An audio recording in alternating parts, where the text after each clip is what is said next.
¿Alguna vez te has preguntado por qué algunas personas parecen avanzar hacia sus metas sin esfuerzo, mientras tú sientes que cada paso es una batalla contra tu propia mente? La mayoría cree que la disciplina es cuestión de fuerza de voluntad, pero la ciencia acaba de demostrar que están equivocados. De hecho, la historia de Marcos, un joven que conocía bien esta lucha, es el ejemplo perfecto. Él descubrió un interruptor psicológico oculto que puede reprogramar tu cerebro para que disfrutes de las tareas difíciles. Si no aprendes a activarlo hoy, seguirás atrapado en el ciclo del agotamiento permanente. La mentira del sacrificio. Vivimos en una cultura que glorifica el sufrimiento. Nos han vendido la idea de que para alcanzar el éxito debemos convertirnos en mártires de nuestra propia rutina. Nos imaginamos al emprendedor exitoso o al atleta olímpico como personas que se levantan cada mañana odiando lo que hacen, pero obligándose a hacerlo mediante un autocontrol sobrehumano. Marcos, de quien les hablaré hoy, creía fervientemente en esta idea. Se autoimponía metas enormes y se castigaba mentalmente cuando no las lograba. Se decía, si los grandes lo hacen, yo debo sufrir igual. Sin embargo, la neurociencia moderna nos dice algo muy distinto.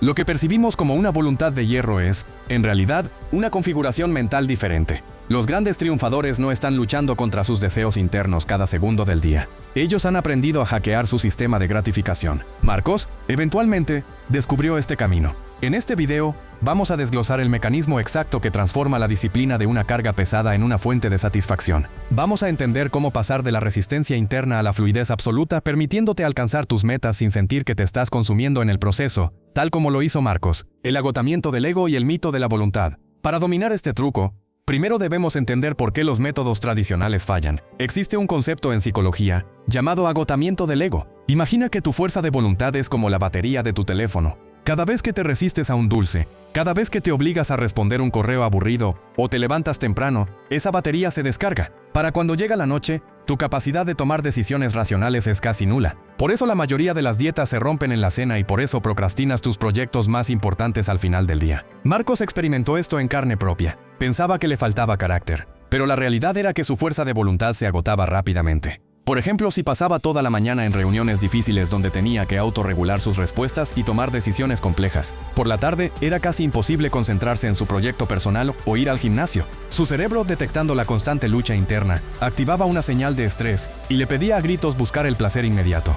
El error fundamental es tratar la disciplina como un músculo que debe estar siempre en tensión. Si tu estrategia depende exclusivamente de decirte a ti mismo, no quiero hacerlo, pero debo hacerlo, estás creando una fricción cognitiva que consume energía a una velocidad alarmante. El truco no es fortalecer la voluntad, sino eliminar la necesidad de usar. Como Marcos aprendería, tenía que dejar de luchar contra su batería limitada y encontrar formas de evitar que se agotara tan rápido. Neuroquímica del esfuerzo, el hack de la dopamina. Aquí es donde ocurre la magia biológica. La dopamina es a menudo malinterpretada como la molécula del placer, pero en realidad es la molécula de la búsqueda y la anticipación. La mayoría de las personas cometen el error de poner toda su dopamina en la meta, el trofeo, el cuerpo perfecto o la cuenta bancaria llena. El problema es que el cerebro es muy eficiente. Si la recompensa está demasiado lejos, dejará de liberar dopamina durante el camino, y ahí es cuando aparece la desmotivación. Marcos lo vivía. Si su recompensa era lanzar su startup en 6 meses, el día a día programando se sentía aburrido y sin sentido. El truco psicológico consiste en aprender a liberar dopamina por el hecho de superar la resistencia. Los neurocientíficos han descubierto que podemos entrenar a nuestro cerebro para que asocie el esfuerzo con una recompensa química inmediata. Esto se logra mediante el etiquetado cognitivo. Marcos, en lugar de decir esto es un rollo programar y me molesta, empezó a decirse activamente este esfuerzo es exactamente lo que me está haciendo crecer. Estoy aprendiendo y mejorando. Al celebrar el proceso de superación en el momento exacto en que ocurría, por ejemplo, al resolver un error en su código o al terminar el primer circuito del gimnasio, empezó a segregar dopamina mientras trabajaba. Con el tiempo, su cerebro empezó a ansiar el trabajo difícil porque había aprendido que ahí es donde se sentía bien, eliminando la necesidad de forzarse. El esfuerzo dejó de ser desagradable. La identidad como motor de bajo consumo. Existe una diferencia abismal entre decir, soy una persona que intenta comer sano y decir, soy una persona saludable. James Clear y otros expertos en comportamiento humano sostienen que la identidad es el predictor más fuerte del comportamiento a largo plazo. Cuando tus acciones contradicen tu identidad, sufres. Si te consideras un fumador que está intentando dejarlo, cada cigarrillo rechazado es un sacrificio que requiere fuerza de voluntad. Pero si te consideras un no fumador, rechazar un cigarrillo es simplemente ser coherente contigo mismo. No requiere esfuerzo. Marcos lo aplicó radicalmente. Dejó de decir voy a intentar hacer ejercicio y se convenció de que soy una persona activa. Cuando llegaba la hora del gimnasio, no había debate interno. Un atleta simplemente entrena. Dejó de ser alguien que quiere escribir para convertirse en un escritor. Y por lo tanto escribir era lo que hacía. Al alinear sus acciones con su autoconcepto, eliminó por completo la fricción mental. Su cerebro busca la coherencia interna, y cuando actuar con disciplina se vuelve parte de quién eres, dejar de hacerlo es lo que realmente te resultaría difícil. Ahí es donde la disciplina se vuelve innata y casi sin esfuerzo. Arquitectura de entorno. Eliminando la fricción, a menudo subestimamos cuánto poder tiene nuestro entorno sobre nuestras decisiones. Las personas que parecen tener una disciplina infinita suelen ser, irónicamente, maestros en diseñar su ambiente para no tener que usarla. El cerebro humano siempre buscará el camino de menor resistencia. Marcos se dio cuenta de esto cuando intentaba ir al gimnasio por la mañana. Descubrió que si tenía que buscar la ropa, preparar la maleta y encontrar las llaves en la oscuridad, esos pequeños obstáculos eran puntos de fricción, donde su cerebro podía convencerlo de quedarse en la cama. El truco es reducir la fricción de los buenos hábitos a cero y aumentar la de los malos. Marcos empezó a dejar su ropa deportiva lista, al lado de la cama la noche anterior, el portátil abierto en la tarea pendiente, o el libro que quería leer en su mesita de noche, en lugar del móvil. Por el contrario, si quería dejar de mirar tanto el móvil, lo ponía a cargar en otra habitación. Al añadir solo 20 segundos de fricción a un mal hábito, la probabilidad de que lo realices cae drásticamente. No eres débil, simplemente estás luchando contra un entorno diseñado para distraerte. Marcos cambió su entorno, y con ello,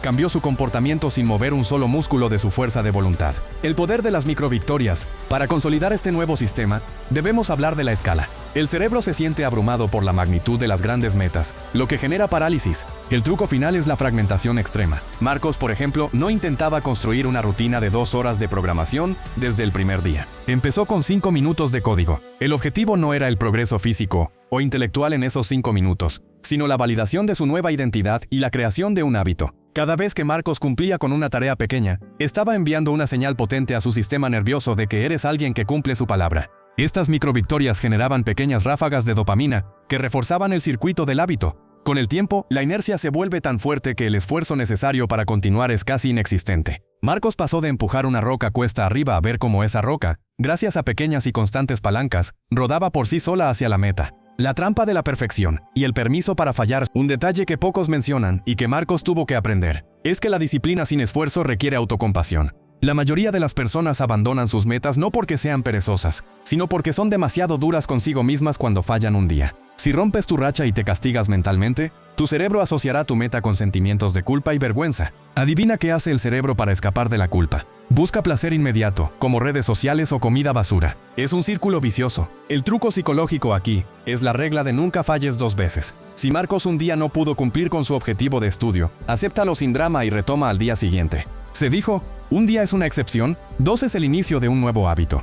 Al eliminar el peso emocional del error, mantuvo la disciplina en un estado de baja presión, lo que permitió que su progreso fuera sostenible a lo largo de años, no solo de semanas. Entendió que la disciplina perfecta no existe, existe la disciplina consistente a pesar de las imperfecciones. El estado de flow, donde el esfuerzo desaparece. Cuando Marcos aplicó todos los pasos anteriores, entró en lo que los psicólogos llaman el estado de flow, o estado de flujo. Es ese momento donde pierdes la noción del tiempo y la tarea se realiza casi por sí sola. Para alcanzar este estado, el desafío debe estar equilibrado con tu habilidad. Si es demasiado fácil, te aburres; si es demasiado difícil, te estresas. Marcos aprendió a ajustar constantemente ese nivel de dificultad en sus proyectos. Si estaba aprendiendo un nuevo lenguaje de programación, al principio las tareas eran más simples para no frustrarse. Conforme mejoraba, aumentaba la complejidad. Así se mantuvo en esa zona dulce, donde el tiempo vuela, el trabajo se siente gratificante y el cansancio mental es mínimo. Imagina que estás jugando un videojuego. Si siempre estuvieras en el nivel 1, ¿lo dejarías? Si el jefe final apareciera al principio, también. Al ajustar tus tareas diarias para que sean un reto justo pero alcanzable, mantienes a tu cerebro en una zona de alta productividad y bajo estrés. Aquí es donde la disciplina deja de ser algo que haces y se convierte en algo que experimentas. Marcos, hoy, lo vive. La historia de Marcos nos demuestra que la disciplina no es una cadena que te ata, es la llave que te libera. Al entender que puedes hackear tu dopamina, cambiar tu identidad, diseñar tu entorno inteligentemente y practicar la autocompasión, dejas de ser un esclavo de tus impulsos para convertirte en el arquitecto de tu destino. No esperes a tener ganas para empezar. Usa estos trucos para que las ganas te encuentren trabajando. Si este video ha cambiado tu perspectiva sobre el esfuerzo y la historia de Marcos te inspiró, dale un buen me gusta y compártelo con alguien que necesite dejar de luchar contra sí mismo. Suscríbete para seguir explorando los secretos de la psicología aplicada y activa la campana para que no te pierdas ninguna de nuestras guías para dominar tu mente. Ahora dinos en los comentarios, ¿cuál es ese hábito que siempre te ha costado? ¿Y cómo vas a aplicar uno de estos trucos para empezar a cambiarlo hoy mismo? Y si quieres profundizar más en cómo reprogramar tu cerebro, haz clic en este video que aparece ahora mismo en pantalla. Nos vemos en la próxima lección.